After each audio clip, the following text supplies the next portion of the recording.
Good rides only.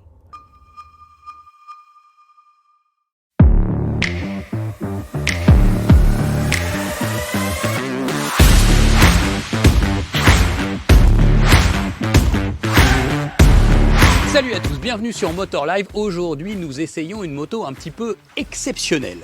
C'est la nouvelle Reiru Aventura 500. Alors ne cherchez pas trop autour de vous, il n'y en a pas dans la rue. Cette moto est toute nouvelle, elle arrive pour 2024.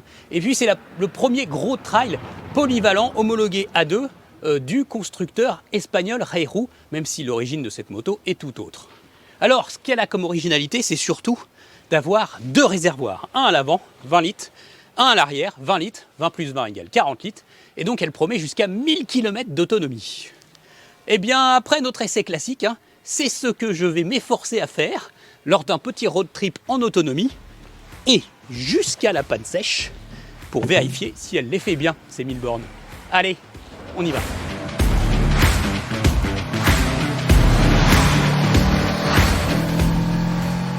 À bord de cette Reiru Aventura, eh bien, on retrouve un environnement de bord hyper agréable, avec un guidon super bien dessiné, légèrement relevé pour pouvoir conduire debout, et d'ailleurs la conduite debout impeccable, jusqu'au bout des repose-pieds qui sont montés sur pivot, c'est-à-dire qu'en fait ils peuvent s'incliner d'avant en arrière. Le tableau de bord ressemble beaucoup à ce que l'on connaît en termes de dimension, à ce que l'on connaît sur une Africa Twin par exemple. Il est même scindé en deux parties, avec une partie haute où il y a toutes les informations et une partie basse qui est éteinte sur cette moto. J'ai pas réussi à l'allumer.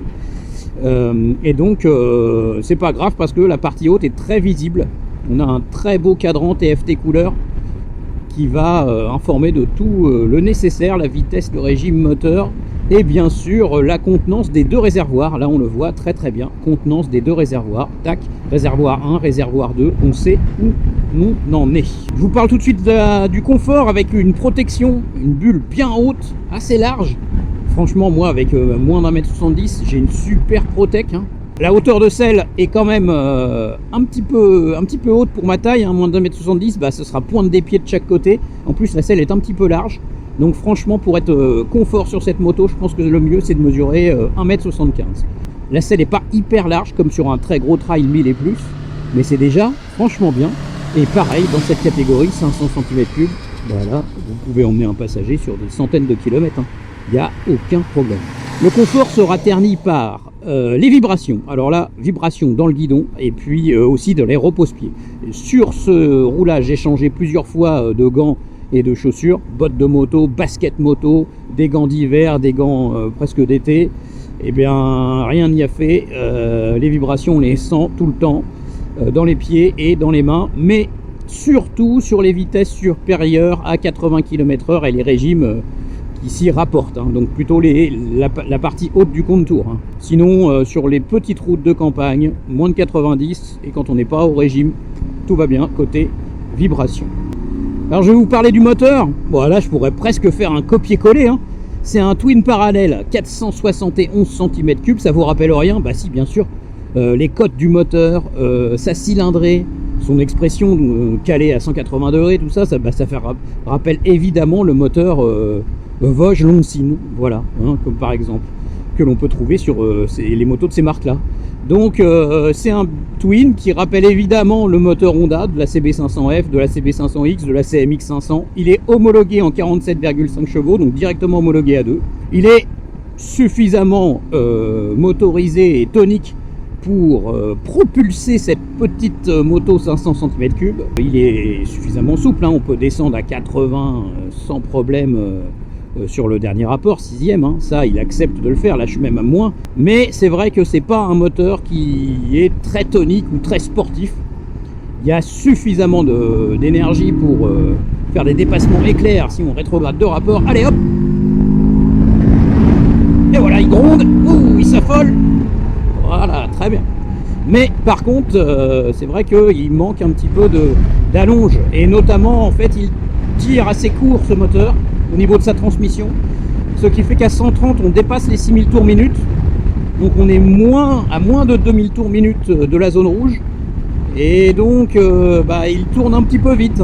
Bref, c'est un moteur qui fait le boulot, qui c'est pas forcément le plus enthousiasmant de la catégorie, hein, ou le plus performant. Et il est peut-être un peu moins rond et moins souple que le bloc Honda dont il s'inspire complètement. Partie cycle, bah là c'est plutôt une bonne surprise dans tout ça. Hein. Pourquoi partie cycle? Eh bien parce que c'est une moto très stable qui apparaît très sérieusement fabriquée, hein, avec notamment un cadre en acier qui paraît très sérieux, un joli bras oscillant, des belles roues à rayons qui acceptent le montage de pneus tubeless. On a de très belles suspensions ajustables, une belle biellette à l'arrière pour la progressivité. Franchement, tout ça, c'est du sérieux. Un double disque avec des étriers de frein radio. Bon, le freinage, il est top. Hein. Il y a de la puissance, il y a quand même du mordant. L'ABS fonctionne très bien. Il est déconnectable pour la pratique du tout-chemin. Non, mais c'est vraiment sérieux quand même comme moto. Et la partie cycle, c'est à son image. Hein. On peut rouler quand même vraiment en toute sérénité dans les grandes courbes. Et puis, elle a aussi une bonne agilité, une bonne maniabilité à basse vitesse. Donc c'est plutôt pas mal, elle braque bien, et puis on peut sans problème enchaîner les virages avec. Alors attention, la monte pneumatique des CST, donc pneus chinois, hein, mais qui copie complètement les dessins de célèbres pneus Pirelli, Scorpion.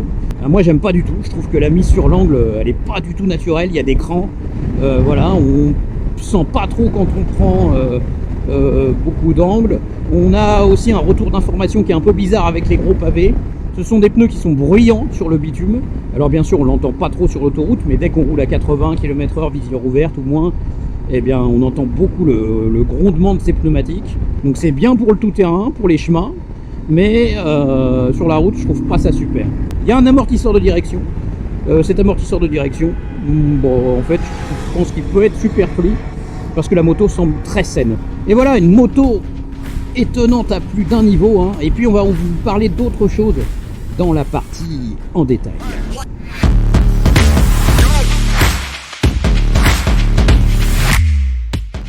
La Reiro Aventura 500 Légende représente la percée du constructeur espagnol dans le monde de la grosse cylindrée de route. Mais pour atteindre cet objectif, il a choisi de se rapprocher d'un industriel chinois, et c'est le nouveau géant Leonchin qui a prêté sa production.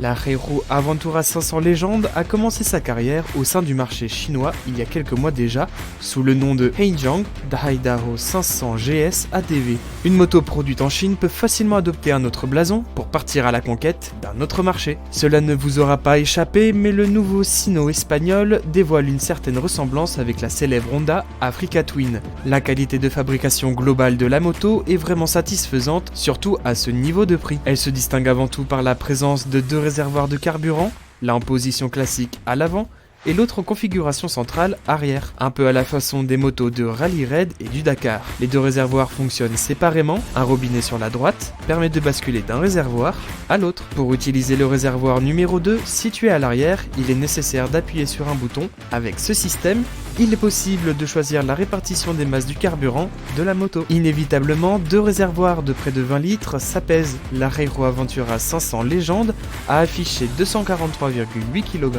sur notre balance moto, tout plein fait. L'équipement en série est généreux, entre la béquille centrale, le porte-paquet, les protège-mains, l'instrumentation complète, les protections crash bar, le sabot renforcé en métal et l'ABS déconnectable en tout terrain. La Reiro Aventura 500 dispose d'une garantie classique de 2 ans, assortie de révision tous les 8000 km. Il devrait être possible de trouver cette moto en démo, puisque le réseau France compte 350 points de vente.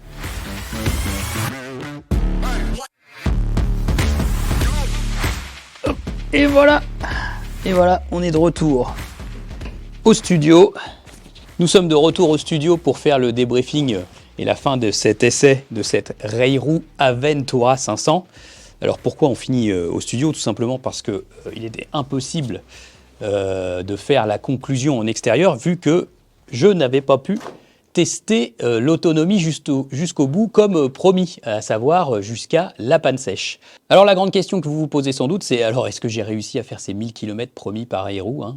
Bah non, pas tout à fait en fait. J'ai fait 862 km en vidant les deux réservoirs jusqu'au bout. Et je vous garantis que vider le réservoir de la partie arrière, ça n'a pas été facile. La moto l'a calé, elle a redémarré. J'ai pu refaire quelques centaines de mètres. C'était pas simple, hein? Je l'ai secoué dans tous les sens pour aller chercher les derniers décilitres de samplon 95 et enfin vider ce réservoir à l'arrière. 862 km avec une consommation réelle, hein. C'est-à-dire que je n'ai pas cherché à rouler à 90 km/h sur le réseau secondaire. Non, j'ai fait de l'autoroute à 130, un peu plus, pour rejoindre Quentin et Lisa sur le spot vidéo.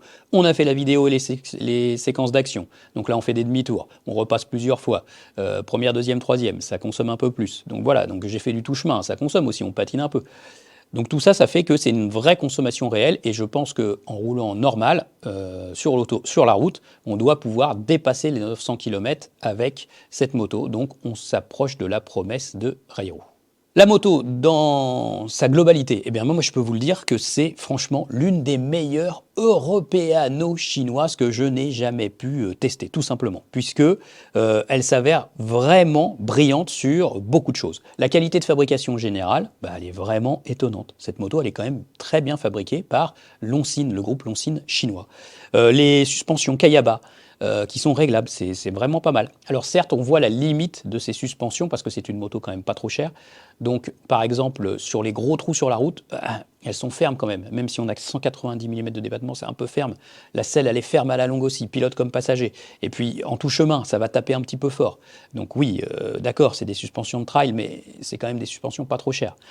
La moto, globalement, est très bien fabriquée. On se retrouve avec un package complet de protection, hein. On l'a vu dans la partie en détail, jusqu'au sabot aluminium. Tout ça est de série, une super bulle, donc elle protège très très bien sur autoroute et sur route. Non, vraiment, hein, c'est vraiment pas mal le package que propose cette moto. Ce qu'on va reprocher, c'est des vibrations qui sont un peu trop importantes au niveau des mains comme des pieds. Et là, j'ai changé plusieurs fois de bottes, j'ai mis des bottes, des baskets moto, il n'y a rien à faire. On a toujours beaucoup de vibrations dans les pieds. Et puis le moteur tourne un peu trop vite en fait. Quand on est à 130 km/h, on dépasse un peu les 6000 tours minute. On est à moins de 2000 tours de la zone rouge. Donc si vous faites beaucoup de kilomètres sur autoroute, ce moteur il mouline un peu, hein. Il est un petit peu vite à bout de course sur les longs parcours autoroutiers et si on veut rouler un petit peu vite, hein. On regrettera aussi l'éclairage qui d'une façon générale est pas très bon en fait, hein. C'est pas assez profond en plein phare, ça éclaire pas très large. Voilà, le faisceau de ce phare il n'est pas très performant non plus. Mais sinon, la globalité de cette moto, c'est super, hein. 7 499 €, homologué pour les permis A2, garantie 2 ans, c'est vraiment pas mal. C'est un petit peu plus cher que la référence, hein, la Honda CB500X, qui partage à peu près les mêmes caractéristiques techniques et qui, elle, est garantie 5 ans. Et puis, on sait ce qu'on achète, on achète une Honda de toute façon. Mais là, franchement, le package global de cette moto, à ce prix-là, rapport qualité-prix, rapport prix-prestation, c'est assez redoutable. Voilà, je vous invite à donner votre avis sur cette moto sous la vidéo et puis aussi à vous abonner, hein, bien sûr, à la chaîne YouTube Motor Live, si ce n'est déjà fait, hein. À bientôt.